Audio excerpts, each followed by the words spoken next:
ध्येय प्रकाशन I am winner academy तर्फे आजचे हे जे लेक्चर आहे यामध्ये आपलं स्वागत आहे. यामध्ये आज आपण बघणार आहे मराठी व्याकरणचा एक महत्वाचा टॉपिक जो सर्व स्पर्धा परीक्षांमध्ये विचारला जातो. सैनिक school, Navodaya Vidyalaya, military school सगळ्यामध्ये हा टॉपिक महत्वाचा आहे. तो आहे नाम आणि नामाचे प्रकार. तो मराठी व्याकरण एक महत्वाचा विषय आहे प्रत्येक परीक्षांमध्ये आणि त्याच्यामध्ये सगळ्यात बेसिक चॅप्टर आणि महत्वाचा चॅप्टर आहे नाम आणि नामाचे प्रकार. त्याच्यामध्ये नाम म्हणजेच नाव असं आपण त्याला म्हणतो, इंग्लिशमध्ये त्याला आपण नेम म्हणतो. तर नेम कोणत्याही वस्तूला जे काही नाव आहे त्याला आपण सिम्पली नेम म्हणतो. तर जे काय आहे जसं आपलं स्वतःचं नाव आहे, एखाद्या वस्तूला आपण काय बोलतो ते नाव आहे. तर जगातील कोणत्याही दिसणाऱ्या न दिसणाऱ्या वस्तूला जे नाव ठेवलेले असते त्याला नाम असे म्हणतो. उदाहरणार्थ मोर पक्षाचं नाव आहे, गणेश देवाचं नाव आहे, स्वरा मुलीचं नाव आहे, चेंडू, हिमालय, गंगा हे सर्व नेम आहे. मग याच्यामध्ये पण काही प्रकार आहेत, ते प्रकार बघूया. नामाचे एकूण 3 प्रकार आहेत. त्यामध्ये पहिला प्रकार आहे सामान्य नाम, दुसरा प्रकार आहे विशेष नाम आणि तिसरा प्रकार आहे भाववाचक नाम. आता सामान्य नाम म्हणजे काय, विशेष नाम म्हणजे काय आणि भाववाचक नाम म्हणजे काय हे आपण पाहूया. तर पहिला प्रकार आपण बघूया सामान्य नाम. तर सामान्य नाम याचा अर्थ आहे की जे नाव एकाच गटातील समूहातील अनेक वस्तूंना,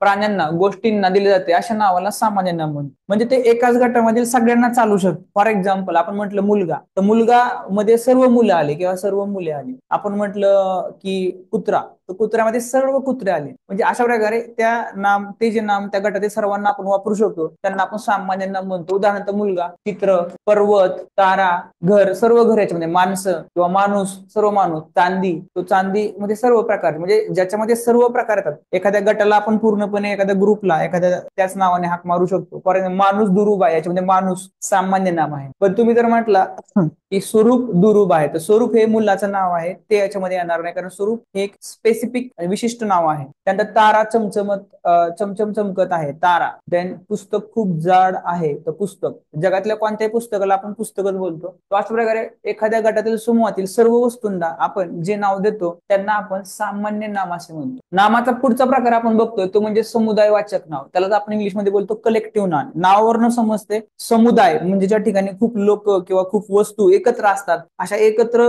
ग्रुपमध्ये असलेल्या वस्तूंना, त्या ठिकाणी पक्ष्यांना, प्राण्यांना, माणसांना आपण जे काही नाव देतो त्यांना आपण सगळ्यांना कलेक्टिव्ह नाउन म्हणजे समुदायवाचक नाउन असं म्हणतो. वाक्यातील ज्या शब्दामधून संपूर्ण समूहाचा बोध होतो त्या नामाला आपण समुदायवाचक सामान्य नाम असं बोलतो. फॉर एक्झाम्पल जुडगा, जुडगा म्हणजे ज्यावेळेस आपण काठ्या एकत्र असतात. थवा, पक्ष्यांचा थवा, संघ, खेळाडूंचा संघ, गट, तो गट हा विद्यार्थ्यांचा गट असू शकतो. कुटुंब, वर्ग, याच्यामध्ये एकापेक्षा अनेक लोक, वस्तू एकत्र येतात, यांना आपण समुदायवाचक नाम असे म्हणतो. फॉर एक्झाम्पल हा 7वीचा वर्ग आहे, वर्ग हा एक कलेक्टिव्ह नाउन समुदायवाचक आहे. त्यात मैदानात क्रिकेटचा संघ क्रिकेटचा सराव करत आहे, संघ एक समुदायवाचक नाव आहे. सर्वांना आयडिया आला असेल, समुदायवाचक नाम जे ग्रुपला नाव देतो आपण त्यांना आपण समुदायवाचक नाम असतो. नामाचा पुढचा प्रकार आपण बघूया तो म्हणजे पदार्थवाचक सामान्य नाम. पदार्थवाचक म्हणजे काय, जे पदार्थ संख्यांमध्ये न मोजता इतर परिमाणाने मोजले जातात. तर याच्यामध्ये हा जो प्रकार आपण बघत आहे, तर सामान्य जे काही नाम होतं त्याचे 2 उपप्रकार आपण बघतोय सामान्य नामाचे. त्याच्यामध्ये समुदायवाचक बघितला आपण आणि दुसरा आपण जो बघतोय तो आहे पदार्थवाचक. तो पदार्थवाचक मध्ये जे पदार्थ संख्यांमध्ये न मोजता इतर गोष्टींमध्ये मोजले जातात, इतर युनिटमध्ये. फॉर एक्झाम्पल संख्या म्हणजे काय, जसं आपण मोजतो की 1 2 3 4 5,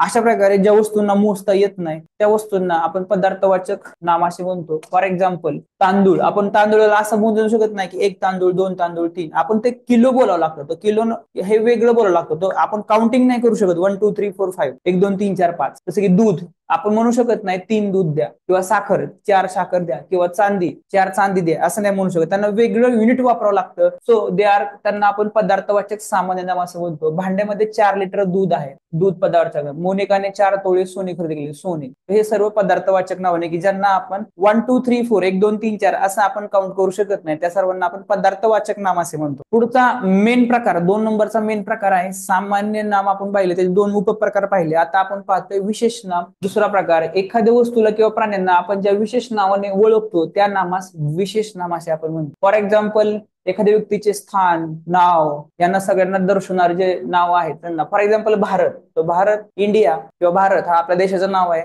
तो एकमेव आहे आणि तो विशिष्ट नाव आहे. अमेरिका, अमेरिका जगामध्ये एकच देश आहे. हिमालय, हिमालय जगामध्ये एकच आहे आणि त्याला स्पेसिफिक नाव दिले. आपण जर पर्वत म्हटलं तर तो एक सामान्य नाम होणार आहे, पण हिमालय एक विशेष नाम आहे. त्यानंतर गंगा, गोदावरी या सर्व विशेष नद्या आहेत. आपण जर नदी म्हटलं तर नदी हे एक सामान्य नाम होतं, पण गंगा गोदावरी एक विशेष नाम आहे. रमेश विशेष नाम आहे, रमेश एक चांगला खेळाडू आहे, रमेश. भारत माझा देश आहे, भारत हे सर्व विशेष नाम आहे. अशा प्रकारे विशेष नाम आपण ओळखतो असं आपलं स्वतःचं नाव, पुढच्या एखाद्या व्यक्तीचं नाव, एखाद्या गावाचं नाव, देशाचं नाव, पर्वताचं नाव, नदीचं नाव, हे सर्व विशेष नाम आहे. पुढचा प्रकार आहे भाववाचक नाम. हा नाऊनचा नामाचा तिसरा महत्वाचा प्रकार आहे. ज्या नामामुळे एखादा व्यक्ती, प्राणी किंवा पदार्थामधील गुणांचा आणि भावनांचा अथवा धर्माचा बोध होतो. म्हणजे गुण काय आहेत त्याच्यामध्ये किंवा त्याच्या भावना काय आहेत किंवा धर्माचा बोध होतो, त्या नामाला भाववाचक नाम असे म्हणतो. उदाहरणार्थ राग येणे. तो ही, आणि जसं की भाववाचक नाम जे आहे यांना आपण टच नाही करू शकत, यांना आपण स्पर्श नाही करू शकत, असे पण हे नाव असतात. फॉर एक्झाम्पल राग, सुंदर, हे सगळे गुण आहेत. हुशार, उदास,